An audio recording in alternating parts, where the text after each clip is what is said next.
Hello everyone, कैसे हैं आप सब। आई होप मेरे सभी फ्रेंड्स बहुत अच्छे होंगे। स्वागत है आपका नए वीडियो में।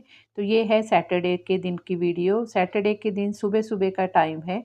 सुबह आज मैं जल्दी उठ गई थी और जल्दी उठ के मैंने नहाना धोना पूजा पाठ कर ली हूँ। उसके बाद आ गई हूँ किचन में। जो रात को बर्तनों को धो के रखती हूँ वो रात भर में ड्राई हो चुके थे, तो मैंने सोचा इसे पहले अपनी जगह पे लगा देती हूँ। बास्केट यहाँ से हट जाती है तो फिर मुझे प्लेटफॉर्म पे बहुत ईजी हो जाता है काम करने के लिए। और जो मेरा पैरेलल प्लेटफॉर्म देख रहे हैं वहाँ पे काफ़ी सारे आपको पसारा दिख रहा होगा, क्योंकि हॉल में जो मैंने लास्ट वीडियो में दिखाया था कि मेरा काम चल रहा है हॉल में, तो उसकी वजह से वहाँ पे जो भी मेरे शो पीसेस और कुछ भी चीज़ें थी उसे मैंने थोड़े तो धो के मतलब रख दिया था सूखने के लिए। सूख गए थे तो उसे मैं अभी तक मैंने उसे सेट नहीं किया है। और कुछ चीज़ें ऐसी थी जिसे वॉश नहीं करना था तो उसे मैंने यहीं पे रख रखा है। अब आज ही मुझे ये भी सेट करना है। यहाँ से ये चीज़ें हट जाएँगी तो फिर मुझे ये भी प्लेटफ़ॉर्म खाली मिलेगा, क्योंकि वो वहाँ पे ड्रिल विल होने वाला था तो फिर धूल मिट्टी होती रहती, तो बार-बार मुझे डबल काम हो जाता। इसलिए मैंने सोचा कि फाइनल काम हो जाए उसके बाद ही चीज़ों को सेट करूँ। तो यहाँ पे आज मुझे बहुत सारा काम भी करना है। आज एक्चुअली हम मेरे घर में मैंने पार्टी रखी है। जो भी मेरी सोसाइटी की फ्रेंड्स हैं सभी आने वाली हैं। आज सैटरडे के दिन क्यों रखा मैंने, क्योंकि मैंने फ्राइडे तक जो भी बच्चे मेरे पास पढ़ने आते हैं ट्यूशन के लिए, उनके एग्ज़ाम हाफ ईयरली एग्ज़ाम चल रहे थे तो वो ख़त्म हो चुका था। और पार्टी भी मैं दे रही हूँ जो मैंने नवरात्रि में जो मैंने प्राइज़ जीता था। जो हमारे सोसाइटी में नवरात्रि के टाइम गेम का प्रोग्राम रखा था उन्होंने, तो उसमें मैंने थर्ड प्राइज़ जीता था मिक्सी का। तो सभी फ्रेंड्स ऐसे ही मजाक में बोल रही थी कि पार्टी दीजिए पार्टी दीजिए। तो मैंने सोचा इसी बहाने, पार्टी तो एक बहाना हो जाता है, एक साथ सब मिलते हैं, गेट टुगेदर होता है, थोड़ा टाइम स्पेंड करते हैं तो वो अच्छा लगता है। इसलिए मैंने सोच रखा था कि जैसे ही बच्चों की एग्ज़ाम्स ख़त्म होंगे मैं भी फ्री हो जाऊँगी तो उसके बाद आराम से पार्टी दूँगी, क्योंकि सैटरडे संडे के दिन भी मैं बच्चों को क्लास के लिए बुला रही थी। एग्ज़ाम के टाइम उनका रिवीज़न टेस्ट लेना भी ज़रूरी हो जाता है, तो उसके लिए मैंने पेंडिंग में रख रखा था। और अब दिवाली भी आने वाली है तो मैंने सोचा दिवाली के पहले ये वाला काम निपटा दूँ, तो वही मुझे आज तैयारी करनी थी। ज़्यादा कुछ मैंने मतलब घर पे करने का वो नहीं किया था, थोड़ा बहुत ही मैंने बनाया था। लेकिन 20 जन 18-20 जन तो मेरी फ्रेंड्स आने वाली थी, फिर हम घर के लोग थे और एक आंटी हैं बिल्डिंग में, उनको मुझे थोड़ा-सा देना था। तो इसलिए मतलब 25-26 जन के लिए मुझे पाव भाजी बनाना था। मैंने पाव भाजी का प्रोग्राम करके रखा था, तो वही चीज़ मुझे बनानी थी। तो मैंने सोचा सुबह-सुबह पहले ये सब काम कर लूँगी तो टेंशन फ्री हो जाऊँगी। उसके बाद घर के काम रेगुलर वाले चलते रहेंगे, क्योंकि फ्रेंड्स लोगों को भी मैंने 1:30 बजे ही बुलाया था, जैसे लंच के टाइम ही आएँगे तो सब अच्छे से पेट भर के खा लेंगे। अब यहाँ पे मैंने सबसे पहले दूध चढ़ा दिया है और चाय बनने के लिए रख दिया है, क्योंकि हस्बैंड भी जाग रहे हैं, वो ड्यूटी उनकी अभी ख़त्म हुई है। तो चाय दे दूँगी और मैं भी थोड़ा-सा पहले चाय पी के फ्रेश हो जाऊँगी। उसके बाद फिर कामों में लगूँगी, क्योंकि उठने के बाद उठ गई थी मैं पौने 6 बजे तक। फिर नहाना-धोना जो भी थोड़ा-सा झाड़ू-पोछा करती हूँ करके, पूजा पाठ किया, तब से मैंने कुछ भी मुँह में डाला नहीं है। तो चाय पीऊँगी, उसके बाद फिर कामों में लगूँगी। तो यहाँ पे रात को ही मैंने जैसे पाव भाजी की थोड़ी बहुत तैयारी कर रखी थी। जैसे फ्लावर हुआ, शिमला मिर्च हुआ, ये सब अच्छे से साफ़ करके काट-वाट के रखा था, क्योंकि चॉपिंग में ही इतना टाइम लग जाएगा कि फिर और कामों के लिए भी टाइम देना था, इसलिए मैंने ये सब काम पहले ही कर रखा था। और यहाँ पे जो मैंने 1 साल के लिए मटर को फ्रोज़न करके रखा था, हरे मटर को, वो मेरे काम आ रहे हैं। तो इसी पैकेट में जो आप देख रहे हैं सिर्फ़ इतना ही अब बचा है। और अब तो ठंडी भी आ आ चुकी है, तो अब मटर तो मार्केट में आ ही जाएँगे, तो जितने मटर है थोड़ा-सा ही रख लिया है, बाकी यहाँ पे उसे नॉर्मल पानी में डाल के उसे नॉर्मल करके और यहाँ पे बॉयल करने के लिए रख दूँगी। तो यहाँ पे मैं 25 जन के लिए पाव भाजी बना रही हूँ, तो मैं एक अंदाज़ा आप लोगों को बता दे रही हूँ कि अगर आप भी कभी बच्चों के जैसे बर्थडे-वर्थडे में हम पाव भाजी बनाते हैं, तो फिर अंदाज़ नहीं समझ में आता है, तो इस अंदाज़ से अगर आप बनाएँगे तो बहुत ही मतलब सही क्वांटिटी में भरपेट खाने के बाद भी आपकी पाव भाजी ना कम होगी ना ज़्यादा पड़ेगी, बहुत हिसाब में ही हो जाएगा। तो यहाँ पे मैंने आधा किलो शिमला मिर्च, आधा किलो फ्लावर और यहाँ पे ये मटर जो है ये मुझे लग रहा है पौना किलो तो होगा ही, 750 ग्राम।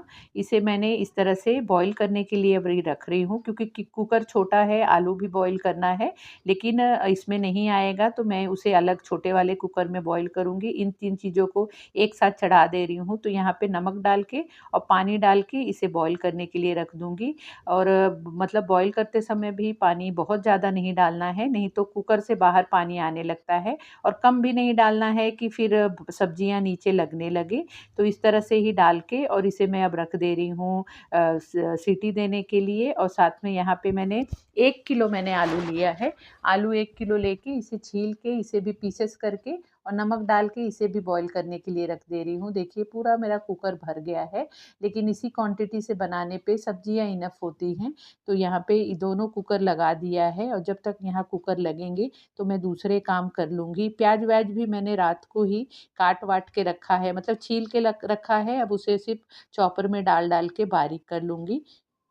यहाँ पे कुकर को लगा दिया है, क्योंकि आधा घंटा तो लगेगा ही दोनों कुकर की सब्जियों को अच्छे से कुक होने के लिए। पाव भाजी की जो भी सब्जियां होती हैं बहुत अच्छे से उसे कुक करना होता है, कि एकदम से वो मैश हो जाए, दिखे ही ना। इसलिए उसे मैंने मीडियम फ्लेम पे ही कुकर लगा के रखा है, कि 4-5 सीटी तो आराम से उसमें लगनी चाहिए। फिर जब तक वो हो रहा है तब तक यहाँ पे मल्टीटास्किंग करना भी ज़रूरी हो जाता है।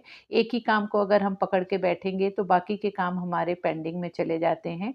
तो इसी तरह से मैं पैरेलल काम ही करना पसंद करती हूँ, तभी जाके मेरा घर हमेशा व्यवस्थित और नीट एंड क्लीन बना रहता है। तो यहाँ पे जो भी चीज़ें सभी मैंने वॉश किया था 1-2 दिन पहले, तो वो अच्छे से ड्राई हो गए हैं, तो उसे अब यहाँ पे सेट कर दूँगी, क्योंकि खाली-खाली घर भी देख के अच्छा नहीं लग रहा है, और काम तो हॉल का हो ही गया है, तो अब धूल-मिट्टी कुछ आने का सवाल नहीं उठता है। और बहुत अच्छे से मैंने पूरा डीप क्लीनिंग कर दिया है, पूरे जो भी दीवार थी, सभी को मैंने पोंछ-पाछ दिया है, क्योंकि वॉशेबल वाला पेंट कराया है, तो सभी दीवार को मैं साल भर में एक बार दिवाली के टाइम ही अच्छे से पोंछती हूँ, क्योंकि पूजा पाठ होती है, दिया बत्ती होता रहता है। अभी नवरात्रि में होम भी हुआ था, तो बहुत कालापन उड़ के पूरे घर में, मतलब चिपक ही जाता है दीवार पे। वो देखने में समझ में नहीं आता है, लेकिन जब आप पोंछने लगते हैं तब वो कपड़े में समझ में आता है कि कितना कालापन निकल रहा है, और पानी हमारा कितना काला हो जाता है। तो सब पूरे मतलब हॉल को तो बहुत ही अच्छे से मैंने चकमक कर दिया है, चमका दिया है, और यहाँ पे अब सभी चीज़ों को अच्छे से सेट कर दूँगी। या इस तरह से मुझे मेरे घर को हमेशा व्यवस्थित, साफ-सुथरा और सजाते रहने में मुझे अच्छा लगता है। हर हर इंसान की अपनी-अपनी एक पसंद होती है, तो मेरी पसंद यही है कि मुझे अपने घर को हमेशा नीट, क्लीन और सजा के रखना ही ज़्यादा अच्छा लगता है। उसी में मुझे एक रिलैक्सेशन मिलता है और एक एन्जॉयमेंट होता है। आप लोगों की भी दिवाली की तैयारी ज़ोरों में चल रही होगी, क्योंकि दिवाली आने में अब कुछ ज़्यादा टाइम रह नहीं गया है। 4-5 दिन के बाद से ही दिवाली चालू होने वाला है। और आप लोग ये ज़रूर बताना कि आप लोग दिवाली मतलब लक्ष्मी पूजन किस दिन कर रहे हैं। इस बार फिर से दिवाली का जो त्योहार है वो 2 दिन में कन्फ्यूज़न आ गया है कि किस दिन करें। कुछ लोग शायद 20 तारीख को करेंगे, कुछ लोग शायद 21 तारीख को करेंगे। आप किस दिन करने वाले हैं प्लीज़ कमेंट करके ज़रूर बताना। और आप लोगों की दिवाली की तैयारी, साफ-सफाई कैसी चल रही है वो भी कमेंट करके ज़रूर बताना। और यहाँ पे देखिए जो मेरे हस्बैंड का वर्किंग स्टेशन है, जिस रूम में वो अपना काम करते हैं, तो उनके पूरे जो वर्किंग स्टेशन का सिस्टम है उसके ऊपर ही मैंने इस तरह से सेल्फ लगवा लिया है। ये सेल्फ मैंने आइकिया में, बीच में मैं गणपति में बॉम्बे गई थी, तो वहाँ से आइकिया से मैंने लाया था। तब से ये लगाना ही नहीं हुआ था, कोई बंदा ही नहीं मिल रहा था, तो अभी जो हॉल का काम करने आए थे उन्हीं से ड्रिल करवा के ये वाला काम करा लिया। बहुत ही अच्छा सा देखिए सेल्फ, बड़ा स्टडी सा और बहुत ही अच्छा सा है। इसमें जैसे मेरे हस्बैंड के बुक्स होते हैं, छोटे-मोटे उनके बुक्स हैं, तो उनसे रखने के लिए उन्हें इस तरह से शेल्फ चाहिए था। काफ़ी दिन से उनका दिल था, तो मैंने यही 2 लाया था, और ये मुझे कुछ मतलब एक शेल्फ मुझे ₹400 में पड़े हैं, 2 शेल्फ मुझे ₹800 के साथ मिले हैं, और ये एंकल के साथ जो नीचे आप उसकी पट्टी देख रहे हैं, उसके साथ मिला है। तो काफ़ी सुंदर सा है, तो इस पे एक तरफ मैंने थोड़े बहुत जो उनके बुक्स अभी मुझे मिले, वो मैंने रख दिया है, और जो यहाँ पे थोड़ा बहुत उनका मतलब शो पीस रख दिए हैं, जब कुछ और रखना होगा तब और रख देंगे। तो देखिए देखने में काफ़ी अच्छा लग रहा है, तो मैंने सोचा आप लोगों के साथ ये भी शेयर कर देती हूँ। अब यहाँ पे मैं आ गई हूँ पाव भाजी बनाने। तो पाव भाजी बनाने के लिए एक बड़ा सा मैंने बर्तन ले लिया है, बड़ा सा भगोना लिया है और उसमें मैंने तेल डाला है। तेल के साथ ही मैंने यहाँ पे उसमें आधा तेल डाला था, आधा मैंने बटर डाला था। वो वीडियो मैंने शूट नहीं किया था, तो मैंने सोचा आप लोगों को बता दूँ। तो बटर के साथ अगर हम प्याज को भूनते हैं, सब्जियों को कुक करते हैं, तो एकदम हमारा जो पाव भाजी होता है बटरिंग बनता है। और अलग से अगर आप नहीं भी उसमें बटर डालेंगे तो भी बटर का टेस्ट बहुत अच्छा आता है। तो यहाँ पे मैंने 750 ग्राम ही प्याज लिया था और प्याज को बारीक करके उसे अब इसमें डाल दिया है और अच्छे से अब इसे हमें भूनना है, चलाते जाना है और भूनना है। और थोड़ा-सा मैंने नमक भी डाल दिया था। नमक डालने पे प्याज जल्दी से सॉफ्ट हो जाते हैं और अच्छे से भुन जाते हैं। तो यहाँ पे प्याज भी भुन रहा है क्योंकि बड़ा-सा बर्तन है और गैस तो हमारा इसी तरह वाला होता है, नॉर्मल वाला। तो कुक होने में भी टाइम लगता है। तो जब तक प्याज भुन रहा है तो यहाँ पे साइड बाय साइड में मैं दूसरे काम भी कर रही हूँ। तो यहाँ पे मैंने टमाटर की प्यूरी बना ली है। टमाटर भी यहाँ पे मैंने लाल वाले, एकदम लाल टमाटर लिए जो एकदम पक जाते हैं वैसे वाले, वो भी मैंने 750 ग्राम लिया है। जो भी मैं मतलब चीज़ें बता रही हूँ, अगर इस रेशो से आप बनाएँगे तो 25 जन की पाव भाजी बहुत आराम से बन जाएगी। और उसी के साथ यहाँ पे देखिए मैंने हरी मिर्च, लहसुन और अदरक, इन 3 चीज़ों का मैंने इस तरह से पेस्ट बना लिया है। उसमें 1 चम्मच जीरा भी डाला था। इस तरह से अगर पाव भाजी में आप फ्रेश हरी मिर्च और लहसुन और अदरक डाल के पेस्ट बना के उसे डालेंगे तो आप देखेंगे आपके पाव भाजी का टेस्ट बहुत ही ज़्यादा मतलब टेस्टी बन जाता है। और इसे थोड़ा-सा ज़्यादा ही क्वांटिटी में अगर आप डालेंगे तो ही जाके अच्छा टेस्ट आता है। और यहाँ पे देखिए पाव भाजी का जो हमने भाजी बॉयल करने के लिए रखा था वो भी अच्छे से कुक हो गया है। तो मैंने आलू को भी इसी में साथ में ही डाल दिया था और डाल के उसे मैश कर दिया था। थोड़ा-सा मैश किया है, थोड़ा-सा भी बाकी है क्योंकि पूरा कुकर फुल हो गया है। कुकर इससे बड़ा मेरे पास था नहीं, इसके लिए मुझे इस तरह से 2 जगह पे उसे कुक करना पड़ा था, मतलब बॉयल करना पड़ा था। आपके पास अगर बड़ा कुकर हो तो सभी चीज़ों को एक साथ ही बॉयल कर सकते हैं। अब यहाँ पे मैंने दोनों चीज़ों को आधा-आधा करके और इसे अच्छे से मैश कर रही हूँ। बहुत अच्छे से हमें पाव भाजी की जो ये सब्जियाँ हैं इसे मैश करना होता है क्योंकि एकदम चटनी जैसा बन जाना चाहिए, उसमें दिखना ही नहीं चाहिए कि हमने कौन-सी सब्जियाँ डाली हैं। उस दिन पाव भाजी इतनी ज़्यादा टेस्टी बनी थी कि मतलब सभी फ्रेंड्स बोल रहे थे कि बहुत ही ज़्यादा टेस्टी पाव भाजी बनाई है। बिल्कुल नहीं लग रहा है कि घर में बनाया है, हमें लग रहा है कि कहीं से ऑर्डर करके मँगाया है। और इतना ज़्यादा भगोने में देख के लग रहा था कि वो मतलब मैंने बनाया नहीं होगा, उसे लाया ही होगा कहीं किसी से बनवा के ऑर्डर दे के। लेकिन इस तरह से अगर आप भी पाव भाजी बनाएँगे तो आप सच में, मैं 1000% आप लोगों को गारंटी देती हूँ कि आपकी पाव भाजी बहुत ही टेस्टी बनेगी, मार्केट जैसी बनेगी, मतलब कोई बिलीव ही नहीं कर पाएगा कि इसे आपने बनाया है। अब यहाँ पे देखिए प्याज हमारा अच्छे से भुन गया है। पहले जब मैंने प्याज डाला था तो तेल और बटर लग रहा था कम है, लेकिन जैसे-जैसे प्याज भुन जाता है तो तेल इस तरह से ज़्यादा दिखने लगता है। तो इस तरह से प्याज को अच्छे से सॉफ्ट कर लेना है, भून लेना है। उसके बाद फिर इसमें ऐड कर रही हूँ जो हमने अदरक, लहसुन और हरी मिर्च का पेस्ट बनाया है। तो ये बड़े 5 चम्मच मैंने पेस्ट डाला है। ऑलमोस्ट जितना मैंने बनाया था पूरा ही डाल दिया है, सिर्फ़ 1 चम्मच के करीब मैंने छोड़ दिया था। तो इसे डाल के अच्छे से मिक्स करेंगे और इसे ढक के अब मीडियम फ्लेम पे, मीडियम से लो फ्लेम पे इसे हमें कुक करना है कि अदरक लहसुन का जो कच्चापन होता है वो निकल जाए और अच्छा सा फ्लेवर आ जाए हमारी सब्जी में। यहाँ पे देखिए अदरक लहसुन का पेस्ट अच्छे से भुन गया है। उसके बाद हमें क्या करना है, प्याज को इस तरह से चम्मच से आप साइड साइड में कर दीजिए, बीच में थोड़ा सा हमें जगह बनानी है। और यहाँ पे फिर मैं इस तरह से ये बड़ा सा पीस ले रही हूँ बटर का और इसे इसमें डाल के मेल्ट करेंगे। और मेल्ट करने के बाद इसमें हमें डालना है कश्मीरी लाल पाउडर। इससे बहुत अच्छा हमारे पाव भाजी में कलर आएगा। आपको फूड कलर डालने की ज़रूरत ही नहीं पड़ेगी। मार्केट में जो एकदम पाव भाजी का आप कलर देखते हैं इतना प्यारा सा आया रहता है, वो तो फूड कलर का यूज़ करते हैं। लेकिन आप इस तरह से कश्मीरी लाल पाउडर ही इस तरीके से डालेंगे तो आप देखेंगे आपके पाव भाजी का कलर बहुत ही अच्छा सा आएगा। आप आगे मेरी पाव भाजी का कलर देख के आपको पता ही चलेगा। तो यहाँ पे इसे डाल के अच्छे से मिक्स करेंगे और मिक्स करने के बाद अब यहाँ पे जो हमने टमाटर का प्यूरी बना के रखा है उसे इसमें ऐड कर देंगे और उसी के साथ फिर और बहुत सारे मसाले ऐड करेंगे। बहुत सारे मसाले तो नहीं डालने रहते हैं, बेसिक से ही मसाले डाल के बहुत ही टेस्टी सा पाव भाजी बनता है। मसालों में देखिए यहाँ पे मैं 5 चम्मच धनिया पाउडर डाल रही हूँ, क्योंकि ज़्यादा क्वांटिटी में बना रहे हैं तो 5 चम्मच धनिया पाउडर डाल रही हूँ और 3 चम्मच यहाँ पे तीखा जो मिर्ची पाउडर होता है उसे डाल रही हूँ। यहाँ पे मिर्ची पाउडर ज़्यादा नहीं यूज़ कर रही हूँ, क्योंकि मैंने हरी मिर्च भी पेस्ट के साथ डाला है, तो इसलिए इसे कम डाल रही हूँ। ये भी आप आपके पसंद के हिसाब से कम ज़्यादा कर सकते हैं, हरी मिर्च को भी और मिर्ची पाउडर को भी। मैं थोड़ा-सा स्पाइसी बना रही हूँ, क्योंकि महाराष्ट्र में थोड़ा-सा स्पाइसी खाना सभी को पसंद होता है और हमारे घर में भी सबको इसी तरह से पसंद है। इसलिए मैंने हरी मिर्च भी काफ़ी सारी डाली थी और यहाँ पे मिर्ची पाउडर भी 3 चम्मच डाल रही हूँ।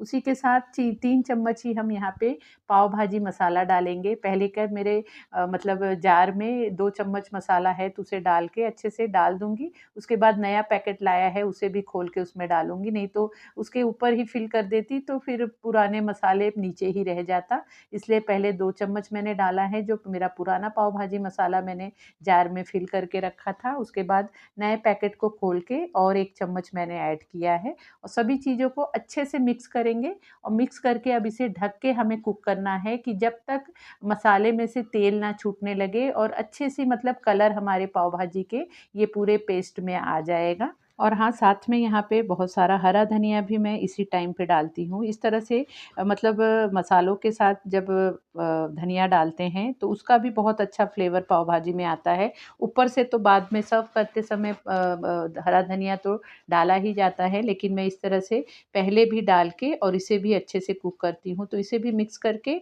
और अब इसे ढक के हमें कुक करना है जब तक तेल ना छूटने लगे। यहाँ पे देखिए 12 से 15 मिनट लगा है सभी मसालों को अच्छे से कुक होने में और यहाँ पे देखिए अच्छे से तेल छूटने लगा है और कलर देखिए कितना प्यारा सा आया है। अब यहाँ पे इसमें हमने जो भाजियों को बॉईल करके रखा है उसे डालेंगे और उसे डाल के अच्छे से मिक्स करेंगे और साथ में हमें पानी भी डालना पड़ता है पाव भाजी में। तो मैंने जो कुकर में पानी डाला था बॉईल करते समय, उसी पानी को जब मैंने कुकर का सीटी निकाल के गैस निकलने के बाद कुकर को खोला था, जो भी एक्सेस पानी था उसे मैंने इस तरह से अलग बर्तन में ले लिया था। इसी पानी को अगर हम यूज़ करते हैं तो बहुत अच्छा सा और फ्लेवर आता है, क्योंकि अलग से जब प्लेन वाटर डालते हैं तो थोड़ा-सा पानी वाला सब्ज़ी लगने लगती है। तो ये वाले पानी में जैसे सभी सब्जियों का फ्लेवर गया है, तो इसी पानी का हमें यूज़ करना है। कुकर में जो भी एक्स्ट्रा पानी रहे उसे आपको फेंकना नहीं है, उसे साइड में रख लेना है। तो यहाँ पे देखिए मैंने सब्जियों को इसमें डाल दिया है। थोड़ी-सी सब्ज़ी ज़्यादा हो गई थी तो उसे मैंने साइड में कर दिया है। बाद में उसे भी मैंने मतलब बाद में जब सब फ्रेंड्स चले गए थे तो मैंने मसालों के साथ उस सब्ज़ी को भी उसमें ऐड कर दिया था। तो वो वाला मसाला मैंने रख दिया है, मतलब सब्जियाँ रख दी हैं और इतना ही जैसे कुकर में भगोने में जगह चाहिए थोड़ा-सा पानी डालने के बाद बॉयल होने के लिए, तो इसलिए मैंने उसे अलग कर दिया है। तो यहाँ पे देखिए कितना प्यारा कलर आ रहा है, आप देख के समझ सकते हैं। तो इसी तरह से अगर आप पाव भाजी बनाएँगे तो आपकी पाव भाजी मार्केट जैसी बिल्कुल बनेगी और इसे इसमें डाल के अच्छे से मिक्स करेंगे और जितना आपको मतलब पाव भाजी की भाजी पतली या गाढ़ी चाहिए वो आप उस हिसाब से पानी डाल लीजिए और लास्ट में सबसे हमें नमक डालना है, क्योंकि पहले अगर नमक डाल देंगे तो नमक का अंदाज़ हमें मिलता नहीं है, क्योंकि हमने सब्जियों में भी नमक डाला था बॉईल करते समय, फिर प्याज को भूनते समय भी हमने नमक डाला था। तो अगर पहले ही नमक और डाल देंगे तो नमक तेज़ होने का चांस हो जाता है। तो लास्ट में सबसे लास्ट में सभी चीज़ों को मिक्स करने के बाद ही नमक आप टेस्ट करके फिर आपके हिसाब से डाल लीजिए, जितना भी कम ज़्यादा हो। तो यहाँ पे धीमी आंच पे पाव भाजी को रख दिया है, मतलब बॉईल होने के लिए, और पाव भाजी ऑलमोस्ट बन चुकी है। बटर भी मैं लास्ट में सबसे डालती हूँ जब मतलब खाना होता है। पहले भी हमने सब्जी को बनाते समय भी बटर डाला है। तो यहाँ पे अब जो भी बर्तनें धो हो गए हैं प्लेटफॉर्म पे उसे साफ़ कर लूँगी, क्योंकि बर्तन भी बहुत ज़्यादा बड़े-बड़े इकट्ठे हो गए हैं। तो प्लेटफॉर्म को भी अच्छे से समेट लूँगी और बर्तनों को अच्छे से साफ़ कर लूँगी। उसके बाद फिर मैंने मतलब मेरी का हाउस हेल्पर आ गई थी, उसने झाड़ू पोछा किया। मेरा मतलब सब्जी तो मेरी 10:30 बजे तक बन गई थी और मेरा ऑलमोस्ट काम सभी हो गए थे। उसके बाद फिर वो आके गई, 12 बज गया था। फिर थोड़ा-सा मेरा और कुछ काम था, मैंने वो किया। फिर 1:30 बजे सब मेरे फ्रेंड्स आ गए थे। फ्रेंड्स आने के बाद पाव पाव में जो मतलब बटर लगा के उसे सेंकना होता था, वो सभी मेरी फ्रेंड्स मिलके उन्होंने कर लिया। उसके बाद हम मिल-जुल के सभी ने बैठ के मतलब पाव भाजी एन्जॉय किया। सभी को बहुत पसंद आया था। मैंने पाव भाजी रखा था, कोल्ड ड्रिंक रखा था और जलेबी रखा था स्वीट में। उतना ही उन लोगों के लिए बहुत हो गया था कि इतना सब कुछ करने की क्या ज़रूरत थी। लेकिन इस तरह से सभी बैठ के अपना खाए पिए, बातें किए, गप्पे मारे, फिर वो चली गई थी। सो फ्रेंड, इस तरह से बीता मेरा सैटरडे का दिन। आई होप आपको वीडियो अच्छी लगी होगी, आपको पसंद आई होगी। आपको वीडियो कैसी लगी प्लीज़ कमेंट करके ज़रूर बताना। वीडियो अच्छी लगी हो तो वीडियो को लाइक शेयर करना, और अगर आप मेरे चैनल पे पहली बार आए हैं, मुझे पहली बार देख रहे हैं, तो चैनल को भी ज़रूर सब्सक्राइब कर लेना। तो मिलते हैं फिर नए वीडियो में। Bye bye.